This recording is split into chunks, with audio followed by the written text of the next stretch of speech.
All right, back at it again today with another 2025 college football schedule preview. And my good buddy Michael S. over on the Uncle Lou Patreon page said, Ole Miss, please. Oh, okay, Michael. Say less, buddy. We're going to take a look at Ole Miss 2025 college football schedule today in this video. I'll give you some of my thoughts on Ole Miss coming out of last year, heading into next year. This is not a prediction video.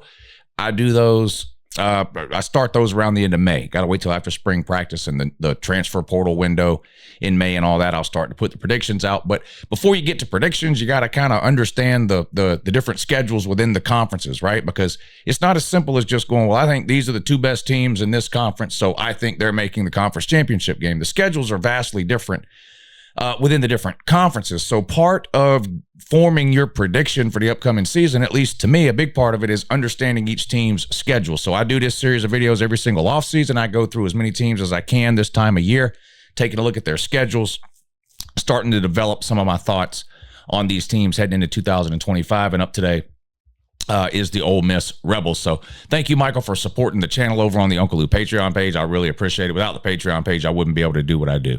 So I really, really appreciate not just you, Michael, but everybody over on the Patreon page. If you want to check the Patreon page out, there's a link in the description of this video. We'll be live streaming on Patreon this weekend, March Madness. Come hang out with us. We have a really good time. All right, Ole Miss had a good season last year in the grand scheme of things. However, it ended in a disappointing way, given sort of the expectations heading into last season and then how things sort of unfolded over the course of last season. There was some really high highs for Ole Miss. They were very highly ranked at several points during the season. They got a big win against Georgia at home, but they had a loss to Kentucky that is really just unexplainable. Kentucky had one conference win last year, and it was against Ole Miss. And then there was the Florida loss at the end of the season, which is just with everything on the line for Ole Miss was playing for everything. Florida really had nothing to play for at that point. They'd already announced Billy Napier was coming back, and they let Florida beat them. And that pretty much eliminated Ole Miss from any consideration for playoffs or SEC championship games or anything like that. Even with a win over Georgia, they came up a little bit short in terms of their postseason goals. But again, given sort of the overall 100-year history of Ole Miss, last year was still a really good season. Bad taste in the mouth at the end because of the way things unfolded, but overall, pretty good season. Ole Miss and Lane Kiffin, I've had a hard time sort of nailing down what I feel about what's going on there, which is unusual for me. I usually form an opinion pretty quick, and I stick to it, and I'm right, and everyone else is wrong, and blah, blah, blah. If you've been around for a while, you kind of know that. I've gone back and forth on Ole Miss and Lane Kiffin a couple of times. I was a seller of Lane Kiffin for a long, long time. I didn't think he had the maturity to be a college football head coach. I loved him as a coordinator and a play caller, but I just did not think it would work for him as a head coach. Now, we have to remember some of his previous sort of crash and burn scenarios, Tennessee, Southern Cal, whatever, he was extremely young, so maybe we shouldn't have been all that surprised that maybe he was a little immature. But even coming into Ole Miss after his time at Bama and then, FAU, where he was the head coach, and had some success there, there were still things about Lane Kiffin that kind of rubbed me the wrong way and sort of came off as a little immature for what I would want as a college football coach. Some of the stuff he did on Twitter.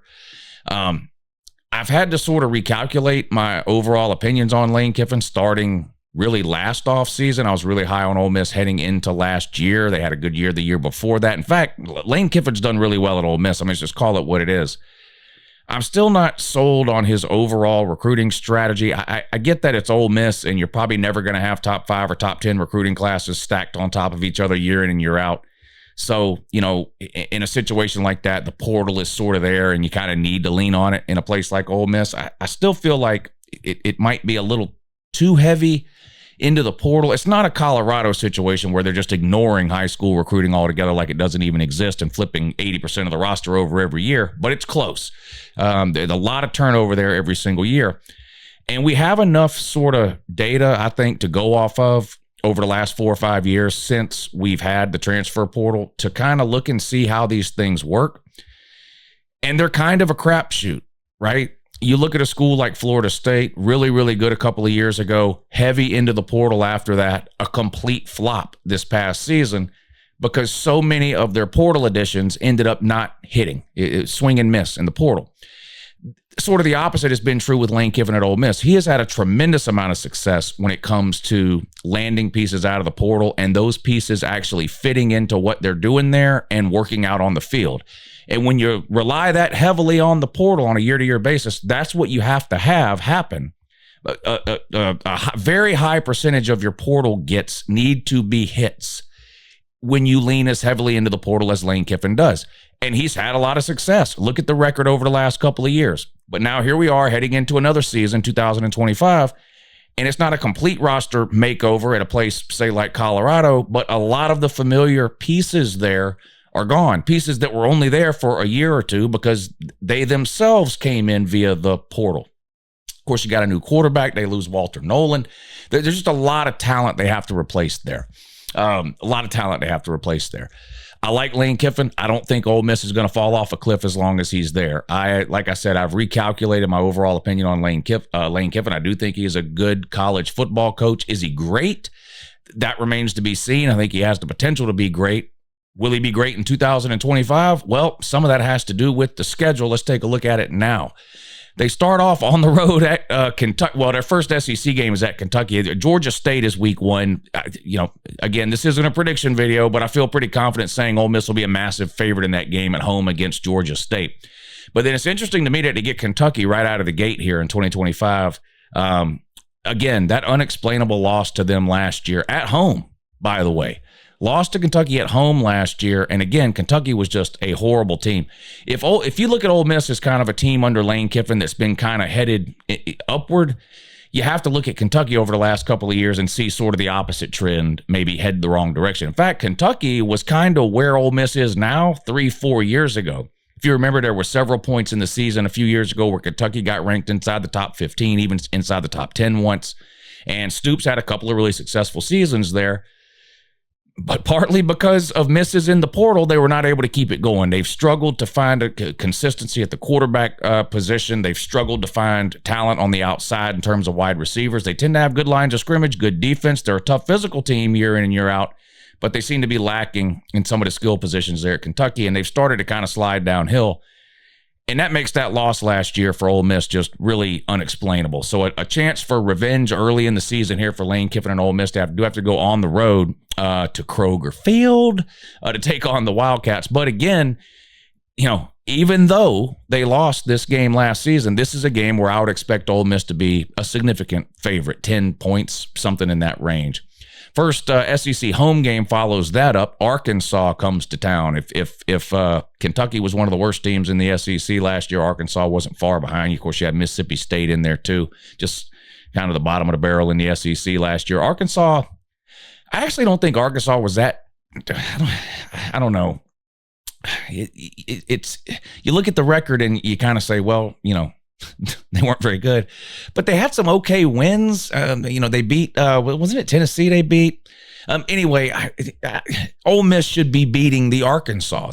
Again, I'm not here. This isn't a trash Arkansas thing. If Ole Miss is headed where their fans want them to go and where they almost went last year, SEC championship appearances, potential playoff appearances, things like that, Kentucky and Arkansas are games you got to win. You just have to win those. So we'll see. 2 out of the first 3 games, SEC games for Ole Miss in 2025 at Kentucky, home against Arkansas. Then they have another non-con game at home against Tulane. Tulane's been a team over the last few years that has put some pretty good teams on the field from time to time. A couple of years ago, beat Southern Cal in a big bowl game. Took a little bit of a step back last year, but still a decent team. But again, this isn't the Ole Miss of 10 years ago. Ole Miss should not be losing to Tulane. I would expect them to be favored in this game. And this is a game they should win and likely will win. And then a huge game here at home to wrap up the month of September against LSU. There's a lot of hype around LSU in the offseason. I'm not sure I agree with all of it. They do have a really good quarterback in Nussmeier. But Brian Kelly, seems to be teetering right now. They need to put together a good season there at LSU. They recruit well. This is another team that has been heavy in the portal the last couple of years. Now, last year it didn't work. Too many of their portal guys last year were just complete misses, but they've got a lot of experienced players coming back this year, and a lot of expectations have been heaped on LSU this offseason. We'll see if they can live up to it. But I think this is a game between two teams who are pretty similar in terms of expectations for next year, where they've been over the last couple of years, where they want to go, things like that. No such thing as a must-win game this early in the season when you have a 12-team playoff. But this is a huge game, not just for Ole Miss, but for LSU. This will be a big one, September 27th at home against LSU. Then you have a bye week. Everybody has 2 bye weeks again this season. You come out of your bye week and you play another non-con game on October 11th at home against homeless Washington State. I'm half kidding with the homeless thing, but of course, they're one of the left-behind teams out of the Pac-12. When it folded, everybody kind of gobbled up the Pac-12 with the exception of Washington State and Oregon State, and they're kind of sitting around going, what about us type of deal? Like a little Orphan Annie routine there with Washington State. And then a couple of difficult road games back-to-back, and this can be tricky. I don't care who the opponents are. Back-to-back road games are always tricky. They got to travel to Athens on October 18th and to Norman the next week on October 25th. Now, Oklahoma wasn't a great team last year. Ole Miss was a better team, honestly, than Oklahoma was last year, and it wasn't particularly close, but a lot of turnover there. Very important season here for Brent Venables, the head coach at Oklahoma. So we'll see what happens there. And then the Georgia game on the road in Athens. Ole Miss has played Georgia the last 2 seasons. They played in Athens in 2023. Georgia blew them out. Georgia played in Oxford last year, and Ole Miss basically blew them out. So we'll see what happens this way. This will be a big game here, especially if Ole Miss gets past that LSU game, then this game here at Georgia could be 2 undefeated teams, or Georgia could be sitting at maybe 1 loss. Georgia's got a couple of tough tests before that Ole Miss game. Georgia plays Alabama and Tennessee in the month of September. But if Georgia can get through those 2 games at 1-1, then you could be looking at either an undefeated Ole Miss versus a 1-loss Georgia, a 1-loss Ole Miss versus a 1-loss Georgia. It's going to be a huge game in the middle of the season here for Lane Kiffin and for Kirby in Athens at Georgia on October 18th. Follow that up with that Oklahoma game we just talked about, and then home against South Carolina. This is, I'm looking at this stretch right here, Georgia, Oklahoma, and South Carolina. This is a tough stretch of games here. I think South Carolina is going to be a pretty good team. Hell, they were a pretty good team last year. Like Ole Miss, South Carolina was really 1 game out of the playoffs, right? Ole Miss ended up going 9-3, so did South Carolina. And that 3rd loss is what kept both Ole Miss and South Carolina out of the playoffs. This is going to be an interesting game. They return Lenore Sellers at quarterback, South Carolina does. Nick Harbor at wide receiver has quit track, so now he's focusing all his attention on football. If they can get the lines of scrimmage figured out and find something with a running game, I think South Carolina is going to be a dangerous team this season. Don't know that they'll be good enough to win the SEC, but they're good enough to beat some teams who can win the SEC, and one of those teams could be Ole Miss. This is a benefit here for Ole Miss to get this game at home, especially coming off the back-to-back road games against Georgia and Oklahoma. But at South Carolina is an extremely difficult place to play, especially when they have a good team. So this is a benefit here for Ole Miss to get that one at home. Then your last non-con game of the season against the Citadel, again, a game you'll be a significant favorite in. And then a revenge game, again, Florida comes to Oxford. You can't afford to lose this game again to Florida. Who knows what Florida's record will be at this point in the season? They've got a brutal schedule again. But again, last year they weren't very good. Last year their record wasn't very good, and they beat you. And you play them around a similar time in the season here that you played them last year, late in the year. This is going to be a game I think Lane Kiffin needs to find a way to win. Then you get your second bye week before your in-state rivalry game at the end of the year, every single year, Thanksgiving weekend against Mississippi State. And this year you have to go on the road and play them in Starkville. And you know how these rivalry games are. It almost doesn't matter how good or bad either team is or what the records are. Anything can happen in these types of games. So looking at this schedule overall and sort of judging just the non-con schedule, Georgia State, Tulane, Washington State, and the Citadel. One of the easier non-con schedules you'll find. I guess Washington State is still technically considered a Power 4 team, I guess. But the other 3 are games where Ole Miss should be a significant favorite. They should be able to go 4-0 in the non-con. Looking now at the conference schedule, Obviously, what sticks out to me is the back-to-back road games in the middle of the season, on the road at Georgia and on the road at Oklahoma. Not only are those two tough opponents, two tough places to play, but it comes right smack dab in the middle of the season. So, who knows what's going on that type of year with injuries or players banged up or whatever the case. This is a crucial two-game stretch right in the middle of the season here for Ole Miss, especially when you consider the fact that they play Kentucky, Arkansas, and LSU early in the season. Before that, at Kentucky is the first SEC game. It's on the road, and it's a revenge game from last season. Arkansas is sort of jockeying for position to not be one of the worst 3 or 4 teams in the SEC, and LSU has all types of expectations heading into this season. So, you could be undefeated when you get to that Georgia game. It's possible you had a loss or two.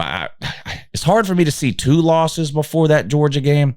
I guess it's possible you could drop maybe the LSU game, and then, Kentucky and Arkansas, is it possible you could lose one of those? I guess it's possible. I think you'll be favored in both of those, though. So those middle 2 games is what stands out. As far as road games go, at Kentucky, at Georgia, at Oklahoma, and at Mississippi State.